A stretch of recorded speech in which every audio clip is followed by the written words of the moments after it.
ప్రధానమంత్రి మోడీ మీడియా ముందుకు ఎందుకు రాడు? ఇప్పుడు ఈ క్వశ్చన్ ప్రపంచం మొత్తం అడుగుతుంది. రీసెంట్గా మోడీ నార్వే వెళ్ళాడు తెలుసుగా. ప్రపంచంలోనే నెంబర్ 1 ఫ్రీయెస్ట్ మీడియా మోడీని క్వశ్చన్ చేసింది. ఆయన ఏం చేశాడు తెలుసా? అక్కడ నుండి వెళ్ళిపోయాడు. Thank you. And this concludes this press meeting. Thank you. Prime Minister Modi, why don't you take some questions from the freest press in the world?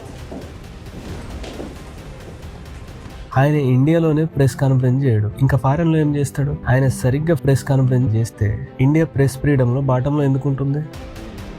ఏంటి మన మోడీజీ అలా వెళ్ళిపోతున్నాడు? ఫారెన్ లో మన పర్వేం కావాలి? ఇన్ని రోజులు మోడీకి మీడియా అంటే భయం అని ఇండియాలో మాత్రమే తెలుసు. ఇప్పుడు ప్రపంచం మొత్తం తెలిసిపోయింది. Indian prime minister last press conference ఎప్పుడు పెట్టారు తెలుసా? 3rd January 2014. ఇచ్చింది మోడీ కాదు, మన్మోహన్ సింగ్. అంటే 2014 నుండి ఇప్పటి వరకు ఒక ప్రెస్ కాన్ఫరెన్స్ కూడా చేయని గ్రేట్ పిఎం మన Modi. I sincerely believe that it would be disastrous for the country to have Narendra Modi as the Prime Minister.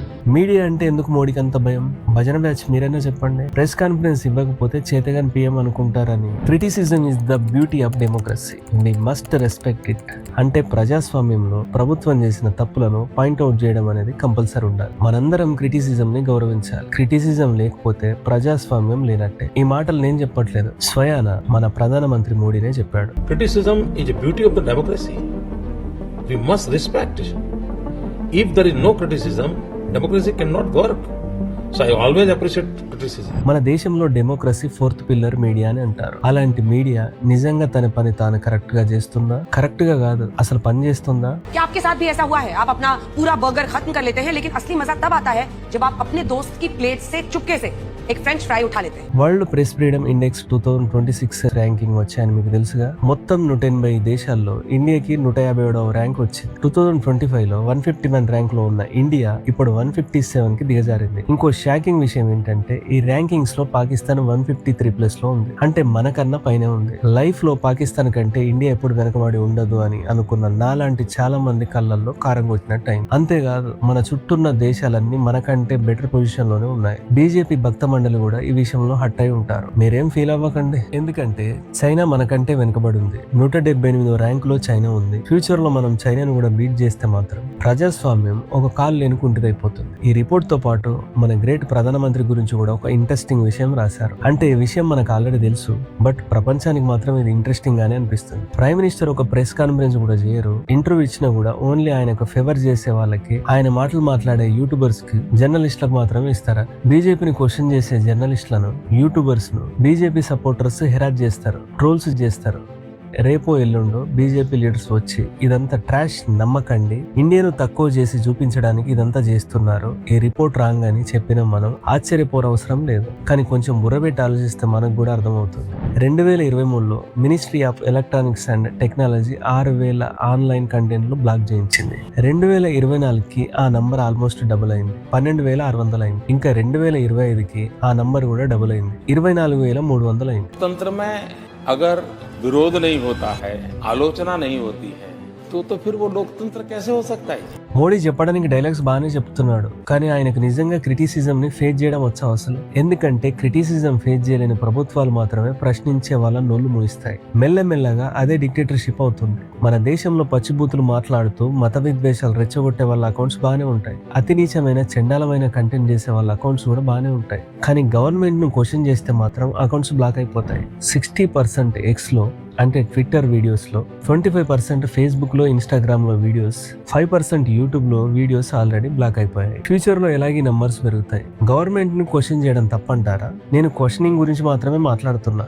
Government ను తిడుతూ, బూతులు మాట్లాడుతూ, లిమిట్స్ క్రాస్ చేస్తే ఆ వీడియోస్ డిలీట్ చేసినా ఒక అర్థం ఉంటుంది. కానీ గవర్నమెంట్ ను ప్రశ్నించే వాళ్ళని, లేదా కామెడీగా ఇమిటేట్ చేసే వాళ్ళను, పేరడ్ చేసే వాళ్ళను, ఆఖరికి కార్టూనిస్టులను కూడా వదలకుండా బ్లాక్ చేస్తున్నారు. వాళ్ళ వీడియోలు డిలీట్ చేస్తున్నారు, అకౌంట్స్ బ్లాక్ చేస్తున్నారు. సోషల్ మీడియాని చేతిలో పెట్టుకోవడానికి ఐటీ రూల్స్ తెచ్చుకున్నాడు. మదర్ ఆఫ్ డెమోక్రసీ అని చెప్పుకొని తిరిగే ప్రధానమంత్రిని ప్రశ్నించడం, ఆయనను ఇమిటేట్ చేయడం, పేరడ్ చేయడం అంత పెద్ద నేరమా? 100% కాదు. మరెందుకు గవర్నమెంట్ కి ప్రాబ్లం?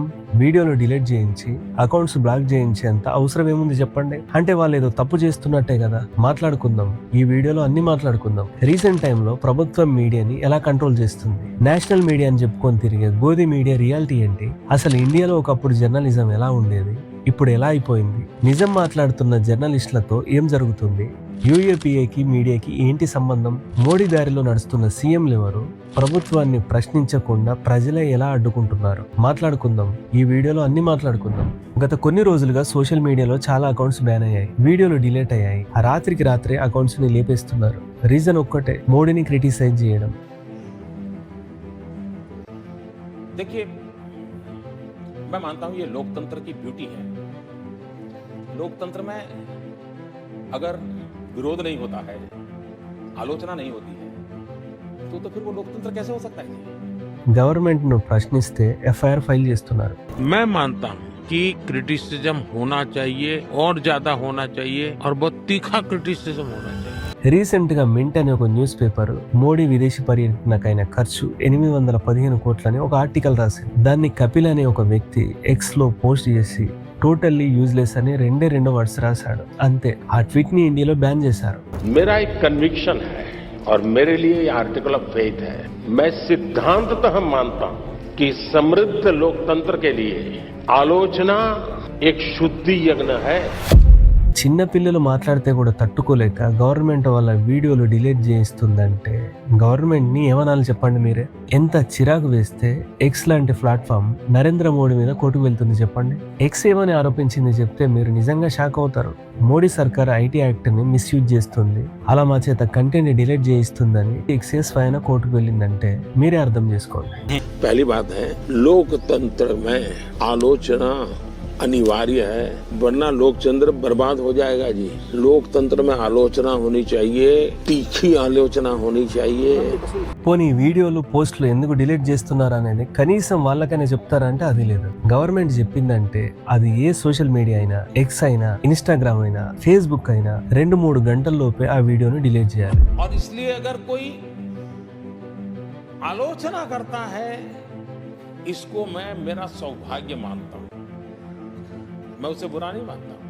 క్రిటిసిజం యాక్సెప్ట్ చేయడం రాదు గాని అప్రిషియేట్ చేస్తాడంటే పెద్ద మనిషి. ఒకప్పుడు మన దేశంలో ఎంత గొప్ప ప్రధానమంత్రులు ఉండేవారంటే అఫీషియల్ గా ఓపెన్ లెటర్స్ రాసుకొని తన ప్రభుత్వాన్ని తానే క్రిటిసైజ్ చేసుకున్న ప్రధానమంత్రి ఉన్న గొప్ప ప్రజాస్వామ్యం మనది. ఆయన ఎవరు అనేది గెట్ చేసి కామెంట్ చేయండి. వాజ్పేయి లాంటి గొప్ప లీడర్స్ కూడా లీడర్స్ కి ఉండాల్సిన మోరల్స్ ఏంటో చాలా ఓపెన్ గా చెప్పారు. గోధుర అల్లర్లు జరిగినప్పుడే మోడీని సీఎం గా తొలగించి ఉండాల్సిందని వాజ్పేయి అన్నారంటే ఆయన ముందే ఇదంతా గ్రహించుంటారనుకుంటా. ఎంత గొప్ప ప్రధాని అయినా సరే తన లోపాలు ఎదుటి వాళ్ళు ప్రశ్నిస్తే ఆ లోపాలను సరి చేసుకోవాలి, ఇంకోసారి అలాంటి తప్పులు జరగకుండా చూసుకోవాలి. అంతేగాని ప్రశ్నించకుండా నోరు మూయించడం ఏంటి? ఈ రోజు దేశంలో ఎన్నో సమస్యలు ఉన్నాయి. ఎన్నో వేల స్కూల్స్ క్లోజ్ అయ్యాయి, ప్రభుత్వ హాస్పిటల్స్ లో సరైన సదుపాయాలు లేవు, ఢిల్లీలో AQI 400+ దాటింది, నిరుద్యోగం పెరిగిపోయింది, మత విద్వేషాలు పెరిగాయి, ఎకానమీ 4th నుండి 6th కి పడిపోయింది, పర్ క్యాపిటల్ ఇన్కమ్ బంగ్లాదేశ్ కంటే తక్కువ ఉంది. చెప్పుకుంటూ పోతే ఈ లిస్ట్ నెవర్ ఎండింగ్. కానీ ఇందులో ఎన్ని విషయాలు మీకు తెలుసు? తెలిసినా ఎలా తెలిసాయి? న్యూస్ ఛానల్స్ లో చూసారా, లేకపోతే యూట్యూబ్ లో చూసారా? అసలు న్యూస్ ఛానల్స్ లో న్యూస్ చెప్పి ఎన్ని రోజులైంది? मैं भी कई बार ऐसा होता है थक जाती हूँ और मैं ये कहती हूँ कि बहुत थकान होगी, अभी नहीं होगा। सच बताइए, why don't you get tired? आप थकते क्यों नहीं हो? आप अपनी जेब में पर्स रखते हैं क्या? पर्स रखते हैं क्या? बटुआ जिसके अंदर पैसे होते हैं। ఎప్పుడు చూసినా ఆ పార్టీకి ఈ పార్టీకి భజన చేసుకుంటూ ఉంటారు. న్యూస్ ఛానల్స్ అనడం కంటే పార్టీ PR అనొచ్చుకోవాలని. इटली पहुंचे प्रधानमंत्री नरेंद्र मोदी ने जॉर्जिया मेलोनी को तोहफे में दी मेलोडी। इटली के रोम में जब प्रधानमंत्री मोदी ने प्रधानमंत्री जॉर्जिया मेलोनी को मेलोडी टॉफी का एक पैकेट गिफ्ट के रूप में दिया, तब कूटनीति की दुनिया में एक नए ट्रेंड की शुरुआत हो। इसी तरह जैसे ही प्रधानमंत्री मोदी ने मेलोडी टॉफी इटली के प्रधानमंत्री को गिफ्ट की, इस टॉफी की मांग बाजार में बढ़ गई और ये टॉफी ट्रेंड करने लगी। इटली दौरे पर पीएम मोदी ने इटली के प्रधानमंत्री जॉर्जिया मेलोनी को मेलोडी टॉफी का एक पैकेट दिया, जिसका वीडियो सोशल मीडिया पर जमकर वायरल हो रहा है। ప్రధాని మోదీ ఇటలీ పీఎం మెలోనీకి పార్లే మెలోడీ చాక్లెట్లు గిఫ్ట్ ఇవ్వడం వైరల్ గా మారింది. వాళ్ళ దగ్గర కూడా ఆప్షన్ లేదులేండి. ఛానల్ నడవాలంటే భజన చేయాలి, వేరే ఆప్షన్ లేదు వాళ్ళ దగ్గర. मेरा पहला सवाल होगा ये कि क्या ये चुनाव महज एक फॉर्मेलिटी है? हौले हौले हो जाएगा प्यार, अब की बार 400 पार। किसी ने लिखा दिल का भंवर करे पुकार, अब की बार 400 पार। तो सर रफ्तार ये रहेगी तो फिर 29 में 450 पार की बात होगी। प्रधानमंत्री जी, क्या आप सिर्फ 24 की तैयारी करके बैठे हैं, 29 की नहीं करके बैठे? सर देखिए, ये कितनी बड़ी बात है कि चुनाव समाप्त नहीं हुआ और हम आपके अगले टर्म की बात कर रहे हैं। आपने कहा 2047 तक, तो कह रहे हैं मोदी जी ने बड़ा लंबा प्रोग्राम बना दिया, ये तो कहीं जाने वाली नहीं 47 तक। उत्तर से दक्षिण तक, पूरब से पश्चिम तक एक नैरेटिव है मोदी जी, और ये हमारा एनालिसिस है, वो है नरेंद्र मोदी। मोदी एक नैरेटिव है। मैंने देखा हर जगह आप जिम्मेदारी लेकर खड़े हो जाते हैं कि मोदी के नाम पर वोट देना है। वोट तो सिर्फ मोदी जी को जा रहा है क्योंकि मोदी जी की गारंटी है कि भाई आपके नाम पे ही जीत के आना है। और फिर ये भी लिख दिया कि चटनी के बिना ढोकला बेकार, अब की बार फिर से मोदी सरकार। ఈ రోజు మీడియా మొత్తం అదానీ అంబానీ చేతుల్లో ఉంది. ముఖేష్ అంబానీ చేతిలో network Reliance 18, CNN news, CNBC TV, news India, Firstpost లాంటి 20కి పైగా న్యూస్ ఛానల్స్ అంబానీవే. ఎన్డీటీవీ ప్రణయ్ రాయ్ స్టోరీ మీకు తెలుసు కదా. ఇప్పుడు ఎన్డీటీవీ మొత్తం అదానీ చేతుల్లోనే ఉంటుంది. దేశంలో నేషనల్ మీడియా అని చెప్పుకునే ప్రతి ఛానల్ వీళ్ళిద్దరి చేతుల్లోనే ఉంటుంది. వీళ్ళిద్దరు మీడియాని ఎలా కంట్రోల్ చేస్తున్నారు మీకు స్పెషల్ గా చెప్పాల్సిన అవసరం లేదు. आखिर मैं इन कपड़ों में क्यों हूँ? मैं समझने की कोशिश कर रहा हूँ कि चांद पर जब पहला आदमी बस्ती बनाने के लिए उतरेगा तो कैसा माहौल हो। ఒకప్పుడు ఇండియన్ జర్నలిజం కి స్పెయిన్ ఉండేది. గవర్నమెంట్ చేసిన ప్రతి స్కామ్ ను మీడియా అడిగేది. ఆపరేషన్ వెస్ట్ ఎండ్ గురించి విన్నారా? తెహల్కా అనే న్యూస్ పోర్టల్ డిఫెన్స్ సెక్టర్ లో డీల్స్ ఎలా జరుగుతున్నాయని స్టింగ్ ఆపరేషన్ చేసింది. న్యూస్ రిపోర్టర్స్ డీలర్స్ వేషం వేసుకొని ఆర్మీ ఆఫీసర్స్ తో, పొలిటీషియన్స్ తో ఆర్మీకి సంబంధించిన వెపన్స్ డీలింగ్స్ చేసి అదంతా కెమెరాలో రికార్డ్ చేశారు. లంచం తీసుకున్న బీజేపీ లీడర్ బంగారు లక్ష్మణ్ ని, కొంతమంది ఆర్మీ ఆఫీసర్స్ ని వీడియోలతో సహా రెడ్ హ్యాండ్ గా పట్టుకున్నారు. ఆపరేషన్ ఎంత సీరియస్ అయిందంటే బంగారు లక్ష్మణ్ తన పదవికి రిజైన్ చేయాల్సి వచ్చింది. Former president of the BJP Bangaru Lakshman has sent his resignation from the party to party chief Nitin Gadkari. In fact, remember, Bangaru Lakshman was last week sentenced to 4 years imprisonment after being caught in a sting operation by News Magazine for a fake arms deal case. జర్నలిస్టులు తలుచుకుంటే power లో ఎవరున్నా దింపే power వాళ్ళ దగ్గర ఉంటుంది. ఇదే తెహల్కా గుజరాత్ లో గోద్రా అల్లర్లకు సంబంధించి కూడా స్టింగ్ ఆపరేషన్ చేసింది. A top story, News Magazine Tehelka has made some startling claims in a sting operation implicating Gujarat Chief Minister Narendra Modi directly in the Gujarat riots. The investigation, which was conducted on some BHP, Bajrang Dal and BJP leaders, has them on record admitting to mass killings of Muslims. Indira Gandhi emergency టైంలో Indian express ఖాళీ paper publish చేసి తన నిరసన వెల్లడి చేసింది. జర్నలిస్టులు ఒక press report release చేస్తే ప్రభుత్వాలు దానికి ఆన్సర్ చెప్పాల్సింది. అదే real press freedom. Documental evidence ఉన్న జర్నలిజం నిజంగా దేశాన్ని మార్చగలదు. కానీ ఈ రోజు మీడియాకి అదంతా అవసరం లేదు. మోడీ భజన చేయడమే ఇక్కడ జర్నలిజం. పోనీ ఇండిపెండెంట్ జర్నలిస్టులు, యూట్యూబర్స్ ప్రశ్నిస్తే వాళ్ళ అకౌంట్సే ఎగిరిపోతాయి. ఒక్కోసారి వాళ్ళ ప్రాణాలే పోతాయి. గౌరీ లంకేష్ గురించి మీ అందరికి తెలుసు కదా. తన ఇంటి ముందే తనని కాల్చి చంపేశారు. షుజాత్ బుఖారి అనే రైజింగ్ కాశ్మీర్ ఎడిటర్, ఆయనను కూడా తన ఆఫీస్ ముందే కాల్చి చంపేశారు. ముఖేష్ చంద్రకర్, ఆయన బాడీ అయితే సెప్టిక్ ట్యాంక్ లో దొరికింది. సందీప్ శర్మ అనే మరో జర్నలిస్ట్ ను ట్రక్ చేత గుద్దించి చంపేశారు. రీసెంట్ గా జగన్మోహన్ రెడ్డి అనే ఆంధ్రజ్యోతి రిపోర్టర్ ని మార్నింగ్ వాక్ లో పొడి చంపేశారు. ఇలా ఎన్నో ప్రాణాలు గాల్లో కలిసిపోయాయి. కారణం ఒక్కటే, వాళ్ళు ప్రభుత్వాన్ని ప్రశ్నించారు. జవాబు చెప్పలేని చేతగాని పనికి మాలిన ప్రభుత్వాలు వారిని ప్రాణాలు లేకుండా చేశాయి. చంపడం కుదరకపోతే వాళ్ళ మీద FIR లో డిఫమేషన్ కేసులు, UAPA కేసులు వేసి వాళ్ళ నోళ్లు మూయించేస్తారు. ఈ మధ్య జర్నలిస్టుల మీద UAPA కేసులు వేస్తున్నారు. UAPA ఎంత కష్టం అంటే గవర్నమెంట్ ఎవరినైనా టెర్రరిస్టులతో లింక్స్ ఉన్నాయనే అనుమానం కింద అరెస్ట్ చేయొచ్చు. ఇన్వెస్టిగేషన్ కోసమే 180 రోజులు అంటే ఇమాజిన్. ఒకసారి ఎవరి మీద అయినా UAPA కేసు నమోదైతే జీవితాంతం కోర్టులు, పోలీస్ స్టేషన్లు తప్ప వాళ్ళకి బెయిల్ కూడా ఈజీగా దొరకదు. ఈ రోజు UAPA కింద ఎంతో మంది జర్నలిస్టులు జైల్లో ఉన్నారు. అది జర్నలిస్టుల పరిస్థితి. కుదిరితే వాళ్ళని చంపేస్తారు, లేదంటే అడ్డమైన కేసులు పెట్టి వాళ్ళ నోళ్లు మూయిస్తారు. అంతేగాని వాళ్ళు అడిగిన దానికి ఆన్సర్ మాత్రం ఉండదు గవర్నమెంట్ దగ్గర. దొంగని దొంగతనం ఎందుకు చేశావంటే ఏం సమాధానం ఉంటుంది లేండి వాళ్ళ దగ్గర.